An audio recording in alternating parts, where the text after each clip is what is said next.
cut shoulder out of it.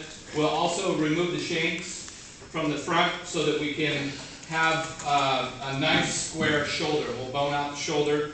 We'll look at the rack, the loin here, and then we'll look at the double legs. And we'll split the legs into two so that you can see once you've split them where the top round resides. Remember the top round's always got a nice split surface?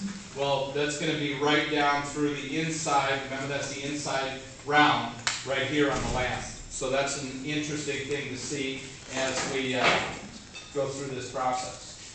All right, so basically we're going to want to take this neck nice and flat right here.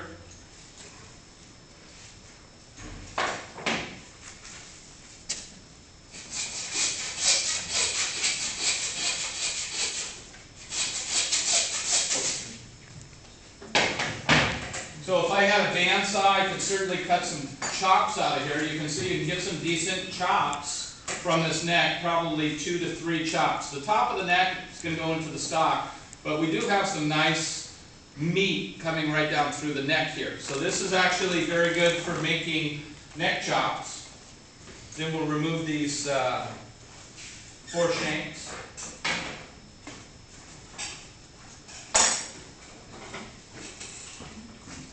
Kind of looks like a large dog, huh? Yeah. Like a greyhound.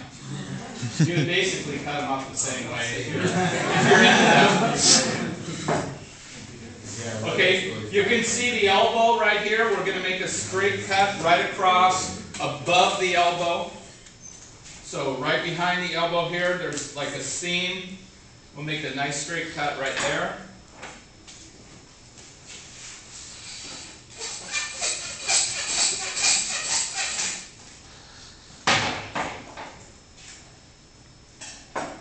You'll notice that this animal also, we get an extra joint down in here. This joint ends right here where the foot is attached. This is known as the break joint. And the break joint is always sent with lamb so that you can put it in stock. All right, that's one thing that you can do with it. But you can also look at it, and what we're looking at is for little points coming up on these bones. They call these diamond tips, if you will. The more rounded they are, the more the lamb's been walking. So you can say that the lamb is getting older the more rounded these bumps are on the break joint. All right, so the break joint is often left as a distinguishing feature of quality. The younger the animal, the more pointed these little joints are going to be here in the break joint.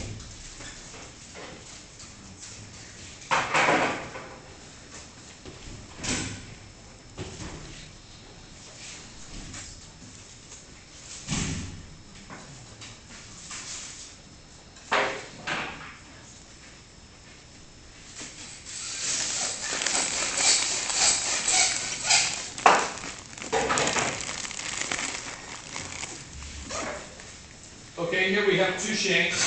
If we were going to braise these shanks, we'd take the bandsaw and trim them down here too, so that we're just using the shank portion of the leg. We're not going to sell the break joint to our customers. All right, but they can go into the stock. That does make a nice addition to the stock. Then looking at the inside of the animal, you're going to see the breastbone here is separated. So they've cut straight through the breastbone in order to remove the entrails of the animal. You can see also down in here very clearly the ribs. So once you get down to the ribs and you can start to go in here and count them, you can see exactly where you need to make your separation as far as producing the shoulder in the rack. Remember, you got to have 8 ribs in the rack. So usually what I'll do is just get in here, find rib number 1, 2, 3, 4, and then from rib 4, I can decide if I want to cut between it and number 5 or move over 1 and then go 1, 2, 3, 4, 5, 6, 7, 8. I'm going to make sure I have 8 ribs in the rack. So either way, it doesn't matter, whatever you like to do.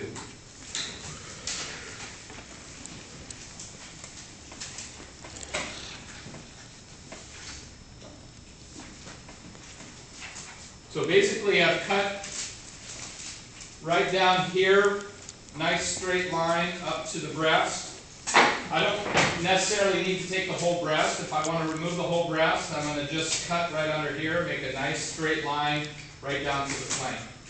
So I'll cut this side in half, the other side I'll leave it whole, so you can see the difference. So basically it's like a straight line right underneath here, cutting straight down all the way into the flank. That would be how we would remove the breast with the handsaw.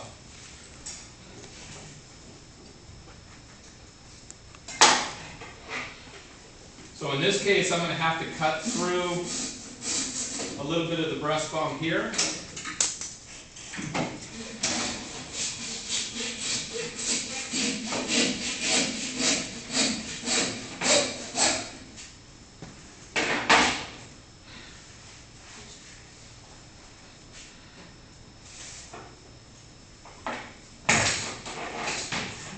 So on this side, we can take the whole breast. So you want to get up underneath the arm bone, and we'll make a straight cut down, parallel with the back.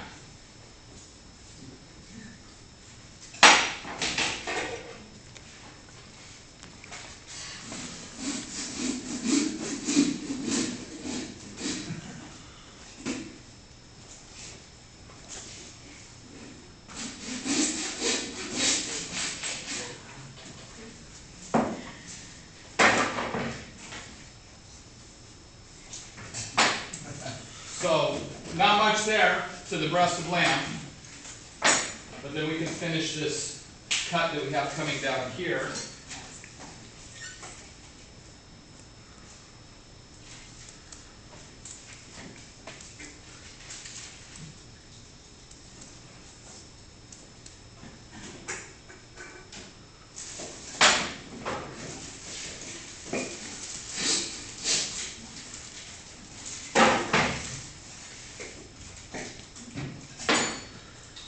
So if we were to cut in this fashion, we would basically just have to go back and trim the breast from this side.